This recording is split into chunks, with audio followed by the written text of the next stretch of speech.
Hello guys, मैं हूं लिंगम हरीश और आपका स्वागत है दी true investor YouTube channel. So guys, आज हमारा टॉपिक है ड्यू डिलिजेंस। सो मतलब ये होता क्या है अभी हम डिटेल में जानते हैं, ठीक है। सो अगर इसको आप चाहे तो ड्यू डिलिजेंस भी कहा जाता है या फिर ड्यू डिलिजेंस, इसके प्रोनाउंसिएशन से कोई मतलब नहीं है, सिर्फ इसका मीनिंग हमको पता रहना चाहिए, ठीक है। सो ड्यू डिलिजेंस क्या होता है, अब देखिए ड्यू डिलिजेंस क्या होता है कि एक कस्टमर से जो है ना, अपने कस्टमर से, जैसे इन्वेस्टमेंट बैंक क्या करता है, जैसे कि आपने आईपीओ में देखा ही है कि जो इन्वेस्टमेंट बैंक क्या होता है, इन्वेस्टमेंट बैंक के बारे में अगर आपको नहीं पता तो आईपीओ के सीरीज़ को देखिए। उस सीरीज़ में हमने बताया कि इसमें आईपीओ में स्टार्टिंग से लेकर लास्ट तक एक कंपनी कैसे ग्रो होता है, कैसे स्टार्टअप होता है, उसके बाद कैसे मार्केट में आता है, उसके बाद क्या क्या उसको पब्लिक में कैसा आता है, वो सब हमने देखा था, ठीक है। तो उसमें एक टॉपिक आया था ड्यू डिलिजेंस, तो अभी हम इसको डिटेल में जा रहे हैं। सो ड्यू डिलिजेंस में होता ये है कि इन्वेस्टमेंट बैंक जो है, जो आईपीओ लॉन्च करवा रहा है, उसको जो है अब ये एक एनालिसिस करता है, मतलब इसको इवालुएट करता है। वो जो बैंक जो है, इन्वेस्टमेंट बैंक, जो कंपनी द्वारा दिया गया डिटेल्स, उसको चेक करता है कि वो सही है या फिर नहीं। तो देखिए, due diligence is the process where relevant information about customer is collected and evaluated to analyze the risk for the investment bank in the future in terms of default। जैसे कि अगर समझिए, ये इन्वेस्टमेंट बैंक क्या करता है अपने customer से, कस्टमर मतलब जो कंपनी आईपीओ लाना चाहता है वो उसका इन्वेस्टमेंट बैंक का जो है वो कस्टमर बन जाता है, ठीक है।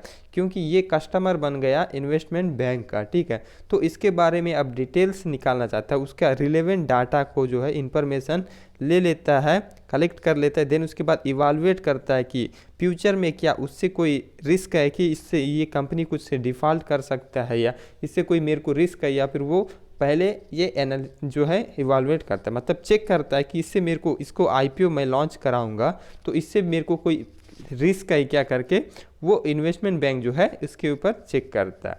सो इसी को बोलते हैं ड्यू डिलिजेंस, ठीक है। So information details are then verified by investment bank. उसको वेरीफाई कर लेता है कि जो इंफॉर्मेशन कंपनी ने दिया, वो कंपनी ने जो दिया इंफॉर्मेशन वो सही है या फिर नहीं, उसको वेरीफाई करता है। वेरीफाई करने के बाद ही इन्वेस्टमेंट बैंक क्या करता है, आईपीओ को लाता है मार्केट में, ठीक है। सो अब देखिए, here are the some details below, मतलब क्या चेक करता है अब हम देखते हैं, ठीक है। पहला है red herring prospect. Red herring prospect मतलब उस कंपनी का बिजनेस जो है, बिजनेस का डिटेल दिया है। अब देखिए, कोई कंपनी है वो कह रहा है कि टेक्सटाइल का बिजनेस करता है, ठीक है, टेक्सटाइल से बिजनेस करता है, तो मतलब वो सही है या नहीं वो चेक करता है, ठीक है, बिजनेस के बारे में। देन उसके बाद प्रमोटर के बारे में, प्रमोटर के बारे में डिटेल्स, मतलब उस प्रमोटर मतलब कंपनी जिसने स्टार्ट किया उसके ऊपर कोई पुलिस केस चल रहा है या फिर कोई भी फ्रॉड केस चल रहा है या फिर कुछ भी ऐसा केसेस चल रहे हैं क्या जिससे कि रिस्क हो सकता है इन्वेस्टमेंट बैंक को, तो वो भी चेक करता है, ठीक है। तो उसके बाद कॉम्पिटिटिव एडवांटेजेस। कॉम्पिटिटिव एडवांटेज मतलब उसके कंपटीशन में कौन है, या इसके कोई कॉम्पिटिटिव है या फिर नहीं। इससे फ़ायदा ये होता है कि अगर कोई कॉम्पिटिटर नहीं है तो उस कंपनी को अच्छा खासा प्रॉफिट होने के चांसेस रहता है। इससे जो है अच्छा खासा उसमें उस शेयर का प्राइस भी बढ़ सकता है, मतलब उसमें अच्छा कॉम्पिटिटिव एडवांटेजेस मिलता है। अगर कोई कंपटीशन पहले से ज़्यादा है तो इसमें थोड़ा सा रिस्क होता है, ठीक है। देन उसके बाद कैपिटल स्ट्रक्चर। कैपिटल स्ट्रक्चर उसका कैसा ये चेक करना पड़ता है। देन उसके बाद उसका फ्यूचर बिजनेस प्लान्स कैसे, मतलब अब ऐसा नहीं कि कंपनी जो कोई भी आईपीओ ला रहा है तो अब ये एक उसका कोई पर्टिकुलर रीज़न होना चाहिए, वो आईपीओ क्यों लाना चाहता है, कंपनी का ग्रोथ करने के लिए ला रहा है, या इसका बिजनेस प्लान्स कैसे, मतलब ये आगे क्या करना चाहता है उसके बारे में डिटेल्स जानेगा, ठीक है। फिर उसके बाद इस कंपनी का रिस्क एंड अपॉर्चुनिटीज़ क्या है, मतलब इस कंपनी को होने वाला रिस्क क्या है, जैसे कि इसका सप्लाईमेंट कैसा है, मतलब इसके रॉ मटेरियल सप्लीमेंट कैसा है। देन उसके बाद ये कैसा एक्सपोर्ट इंपोर्ट करता है, ये सब जो है चेक करता है कि जो इसका कोई रिस्क तो नहीं, ये देखता है। इसके बाद अपॉर्चुनिटीज़ देखता है कि ये कंपनी कितना ज़्यादा अच्छा ग्रो कर सकता है, इसके फील्ड में कितना अच्छा बेटर जो है इसको अभी प्लेटफॉर्म अच्छा मिलेगा कि नहीं, ये सब अपॉर्चुनिटी है या नहीं वो चेक करता है, ठीक है। देन उसके बाद पास्ट फाइनेंशियल डाटा को चेक करता है। पास्ट फाइनेंशियल डाटा मतलब 5-6 साल से समझ लीजिए उसका, अब देखिए ग्रोथ हो रहा है या लगातार नहीं हो रहा है ये देखता है। अब देखिए फर्स्ट साल जो है 20 करोड़ कमा लिया, देन उसके बाद 40 करोड़ कमा लिया, देन उसके बाद 60 करोड़ कमा लिया, उसके बाद 50 करोड़ कमाया, या फिर उसके बाद 100 करोड़ कमाया, ऐसा ग्रोथ हो रहा है कि नहीं वो देखते हैं, ठीक है। अब ऐसा नहीं कि अब जो फाइनेंशियल डाटा, अब पहले 10 करोड़ कमाए फिर उसके बाद भी 10 करोड़, हर साल 10 करोड़, हर साल 10 करोड़, हर साल 10 करोड़ कमा तो रहा है, बट इसमें ग्रोथ नहीं हो रहा है, ग्रोथ नहीं हो रहा। प्रॉफिट बराबर 10 करोड़ आ रहा है, बट इसमें ग्रोथ नहीं हो रहा। अब देखिए पहले 10 करोड़ आया, देन उसके बाद 12 भी आया, चलो उसके बाद 20 आया, देन उसके बाद 15 आ गया, उसके बाद जो है 50 आ गया, ऐसा बढ़ भी रहा है या नहीं। मतलब थोड़ा सा बीच बीच में गिरता भी तो गिरता तो है ही है, ऐसा नहीं कि हर बार ज़्यादा ही ज़्यादा ही हो जाता है, ठीक है। सो ऐसा ग्रोथ हो रहा है या नहीं, ये सब देखा जाएगा फाइनेंशियल डाटा में, ठीक है। देन उसके बाद देखिए अंडर राइटिंग, अंडर राइटिंग में क्या होता है। अब देखिए ये तो डाटा जो उसने पूरा सही निकला तो जो है अब कमिटमेंट देता है कि अब जो है ये पूरा कंपनी के बारे में जो है डिटेल्स निकाला वो सही निकला, ठीक है। देन उसके बाद जो है इन्वेस्टमेंट बैंक क्या करता है, अंडर राइटिंग, अंडर राइटिंग मतलब जो उसका, अब देखिए फर्म कमिटमेंट मतलब क्या होता है, वो जो शेयर्स ला रहा है, अब देखिए 10 करोड़ शेयर्स मार्केट में लाना चाह रहा है वो कंपनी, कोई भी पर्टिकुलर कंपनी, ठीक है। तो इसमें से जो है अब वो चाहता है कंपनी, जो इन्वेस्टमेंट बैंक है उसमें से वो चाहता है कि 200 करोड़ हम लोग खुद से ले लेंगे, मतलब वो शेयर्स हम खुद ही बाय करेंगे, बाकी 8 करोड़ जो है बाकी पब्लिक को दिया जाएगा। और वेट ए सेकेंड, सॉरी, और 10 करोड़ का मतलब 10 करोड़ शेयर्स है टोटल, तो उसमें 2 करोड़ शेयर्स जो है ये इन्वेस्टमेंट बैंक खुद खरीदने का डिसीजन लेता है, और 8 करोड़ जो है वो पब्लिक को देना चाहता है। मतलब ये फर्म कमिटमेंट है, वो जो खुद से खरीदना चाहता है उसको बोलते हैं फर्म कमिटमेंट, ठीक है। बाकी जो 8 करोड़ बचे रहेगा वो पब्लिक को दिया जाएगा।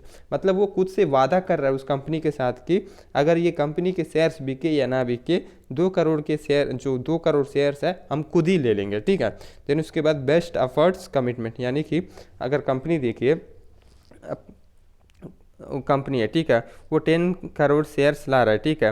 अब इसमें 90% तो कम से कम अलॉटमेंट होना चाहिए, ठीक है, सब्सक्रिप्शन होना चाहिए, ठीक है। अगर 90% नहीं होता सब्सक्रिप्शन, तो इस केस में क्या होता है कि हम खुद से, इन्वेस्टमेंट बैंक क्या करता है, खुद से हम इसको 90% हो, इसके लिए हम खुद से आपके शेयर्स को खरीदेंगे, वो चाहे कितने भी शेयर्स हों, ठीक है। मतलब ये रिस्क हो जाता है कि कंपनी को रिस्क होता है, अगर वो कंपनी अच्छा इसका सब्सक्रिप्शन नहीं होता तो वो क्या होता है, वो आईपीओ लॉन्च नहीं होगा, जिसके वजह से जो है ना ये ऐसे एक इन्वेस्टमेंट बैंक को हायर करता है, ठीक है। और जिसकी वजह से क्या होता है, ये रीज़न मेन ये है कि उसको 90% जो है कम से कम जो है सब्सक्रिप्शन होना चाहिए, अदरवाइज़ वो कंपनी जो है आईपीओ लॉन्च नहीं हो पाएगा, जिसकी वजह से इन्वेस्टमेंट बैंक का इसमें एंट्री होता है, ठीक है।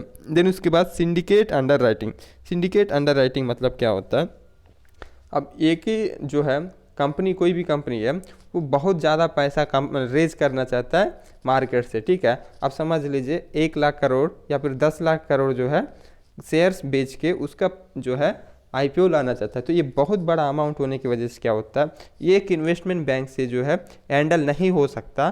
तो इस केस में क्या होता है, अदर इन्वेस्टमेंट बैंक से जो है अप्रोच करता है, और 5-6 मिल के, चलो एग्जाम्पल के 5-6 बैंक्स मिलते हैं, उसके बाद जो है पांचों मिलकर उस आईपीओ को कंडक्ट करते हैं। मतलब वो जो सभी मिलकर कुछ कुछ अपना वर्क देखते हैं, मतलब थोड़ा सा सभी उसमें डिवाइड करते हैं, एक सिंडिकेट फॉर्म करके काम करने लगते हैं, ठीक है, आईपीओ लाने के लिए, ठीक। देन इसके बाद है कंप्लायंसेस एंड फाइलिंग्स। इसमें क्या होता है, अब कंपनी, कोई भी कंपनी आ रहा है, आईपीओ आ रहा है, तो इसका मतलब क्या, उस कंपनी को बहुत सारे पेपर वर्क करना पड़ेगा, सभी कुछ परमिशंस लेना पड़ेगा, ये सब बहुत सारा झंझट काम होता है। पेपर वर्क मतलब उसको पेपर वर्क करना ही पड़ता है। तो अब उसमें क्या होता है, बहुत सारा टाइम लगता है, उससे इससे जो है इसको परमिशन लेना पड़ेगा। इसके लिए सब कुछ काम करेगा, वो क्या करेगा, एक इन्वेस्टमेंट बैंक ही करेगा, ठीक है। तो इसमें क्या है, सेबी से इसका अप्रूवल चाहिए, उसके बाद NSE BSE security contract act and companies act, ये सब जो है कंप्लायंसेस को फिल करना पड़ेगा, जिसकी वजह से इसके बाद आईपीओ आ जाएगा, ठीक है।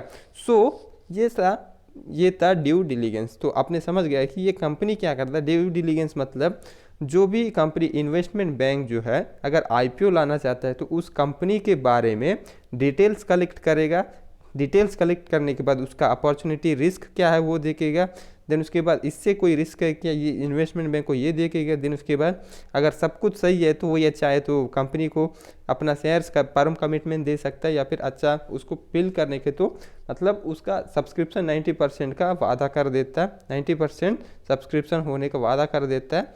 अगर वो कंपनी बहुत ही बेहतरीन लगा तो वो खुद से भी चाहे तो उसमें कुछ शेयर्स खरीद के अपना पैसा इन्वेस्ट करना चाहेगा, ठीक है।